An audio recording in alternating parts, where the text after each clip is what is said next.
This is an RP Blonde movie review.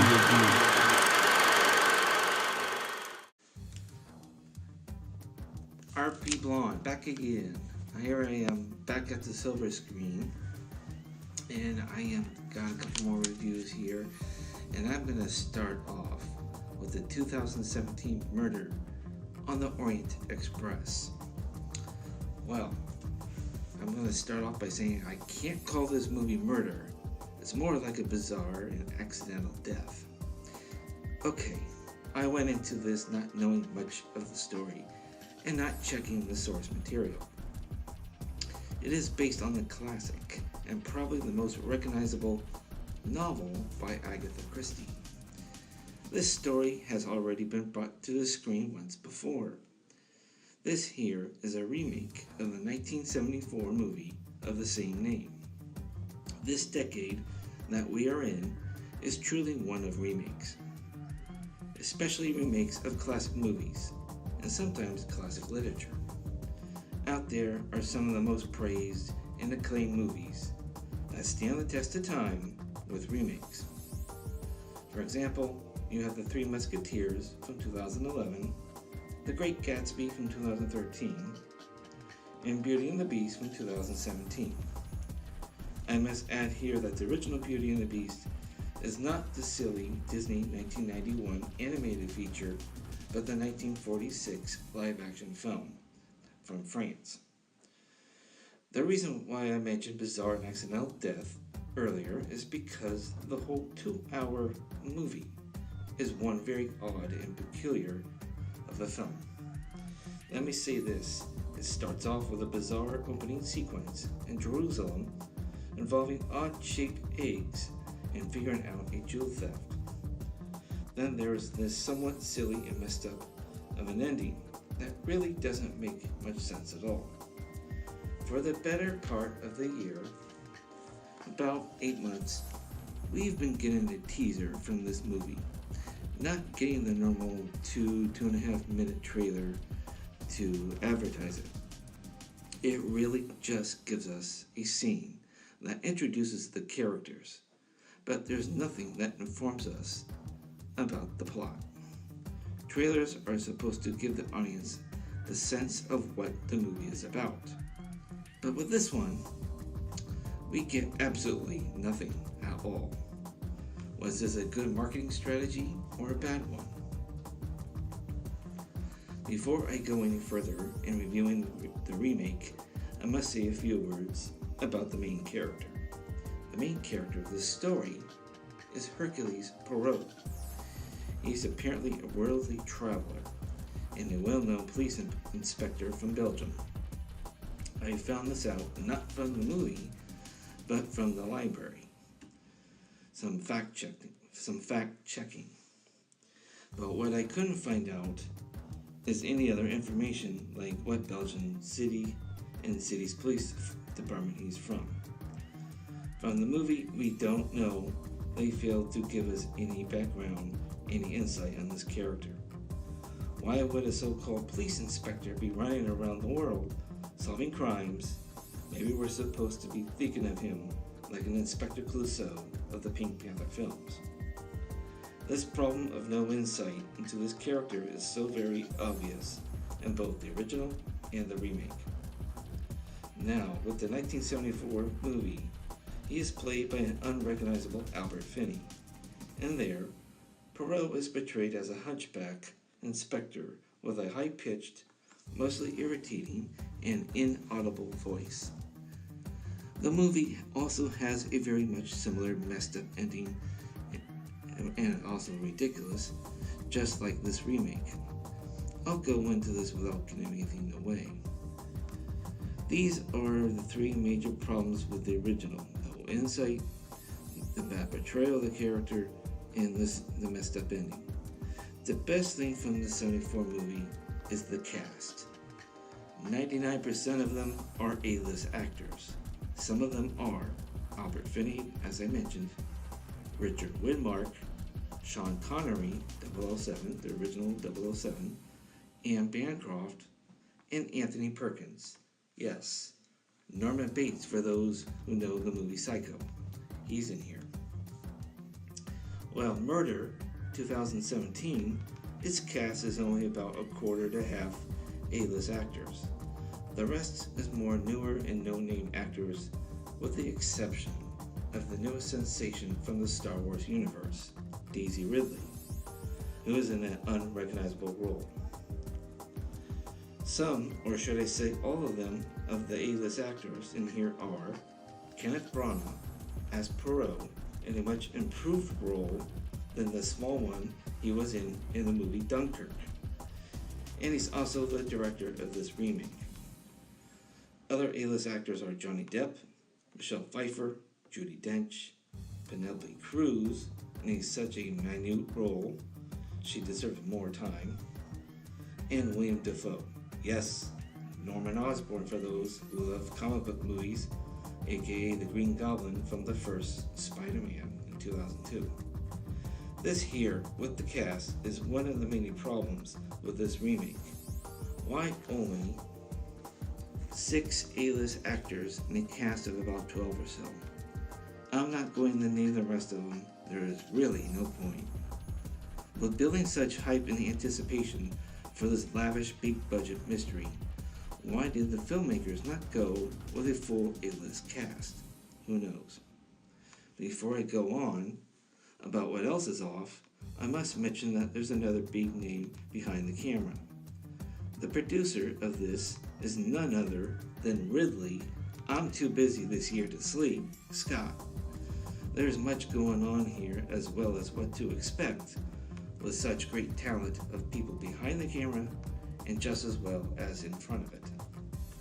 So, after the bizarre opening sequence I mentioned, the story starts to show something promising and grand to come. The first major bump in the storyline is right after the stylish build-up. What it does is that it turns into a buoy of some sort. It just stays and floats there, leading to the point of going stale, meaning too many bogged down dialogue scenes that were monotonous, which can also be read as sleep aid medicine for some. What I mean by stylish build-up refers to the sequences from getting off the boat and boarding the train in Istanbul, Turkey, to each character dressed to the nines walking down the main aisle of the train, as well as the filmmakers making the most and best use of the camera to show every inch and every aspect of this luxurious train, inside and out.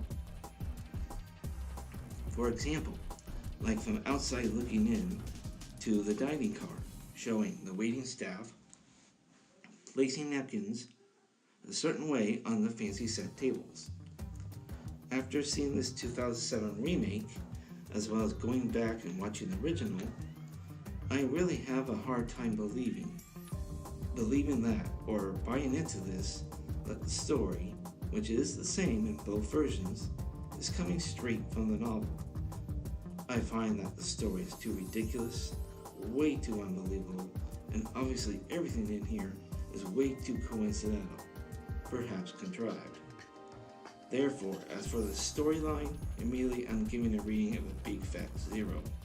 Now maybe I'm being too harsh here, but then again I'm not used to a style of writing like this coming from such a literary figure like Agatha Christie. So, you out there, curious if I know what the story is now, after what I've been going on about? Let me tell you, as I said earlier, it starts with Inspector Poirot in Jerusalem in the year 1935 on a case of a jewel theft. After solving it, he runs into someone who he once helped out.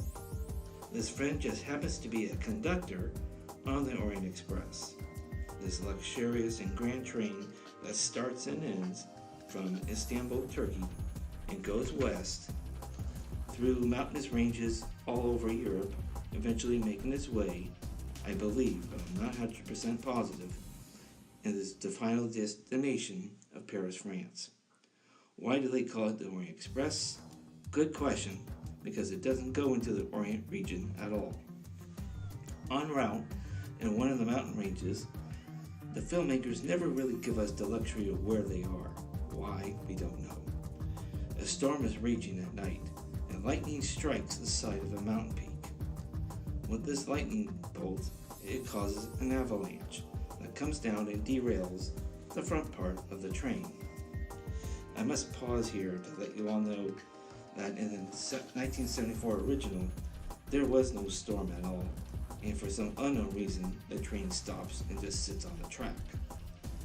The next morning, back on the current film here, everybody is collecting themselves and assessing the situation. Amidst all this, the director of the train, played by Johnny Depp, is found dead in his quarters. Not giving anything away here, but I'm surprised they are killing off an A-list actor instead of one of the no-namers. Then Inspector Poirot is greatly encouraged to help, eventually giving in to figure out what happened. The reason he doesn't immediately jump into it is that he's on holiday. What comes next is Poirot taking up about 15 minutes of screen time, questioning every single person aboard the train, sometimes going back to people he has already interrogated. Like I said earlier, these sequences get stale after a while and monotonous, almost putting the audience to sleep. Without giving the climactic ending away, the writer, not Christie, but the one bringing the story back into screenplay form, comes up with such ridiculous theories that puts one of the good female characters in a bad light. There's no way this woman would have anything or involvement in the director's death. And the writer makes her look like the bad guy or the villainess, so to speak here. Unacceptable and totally unbelievable. The last bad element, or should I say laughable element, is the hair and makeup on half of the cast. Most likely and most obvious of them all is Poirot's mustache. It is so ridiculously long that it seems like it's half a mile in length. Kenneth Branagh is almost made to look like he should be either a ringleader in the Ringling Brothers Circus or perhaps a member of the cast of the upcoming The Greatest Showman with Hugh Jackman. This wicked and somewhat freakish hairpiece, some back in the 1700s and 1800s might call it a mustache, takes up half of his face. I mentioned earlier about Daisy Ridley. She is so unrecognizable with the way they made her up. Yet for Mr. Depp, he's got the normal traditional hairstyle and facial hair for the era of the 1930s. Well, you've heard the bad about this remake, so is there anything good here to say? Yes, there is. I have to go to the technical aspects here. Number one, cinematography. It is top-notch, especially all the aerial shots of the train, as well as the scope of the surrounding terrain. You get all the cold environment from all the snow-covered mountains and ground. Number two, costume design. It is more than adequate for the 1930s. All the men are in three-piece suits, and the women are all covered fashionably, not just with the garments, but also with the hats. Number three, art direction. The look, the style, and the environment are all equally outstanding. Lastly, number four, the score. It gives a touch of electricity in the air and elegance, but at the same time, it stays in a low volume. It does not overtake or overcome the dialogue. So there you have it. I'm obliged to honor this story with 2 ratings. One for the 1974 original, and that I give 1.5 stars, and one for the 2017 remake. That's also getting 1.5 stars. Our people on has left this train station for good.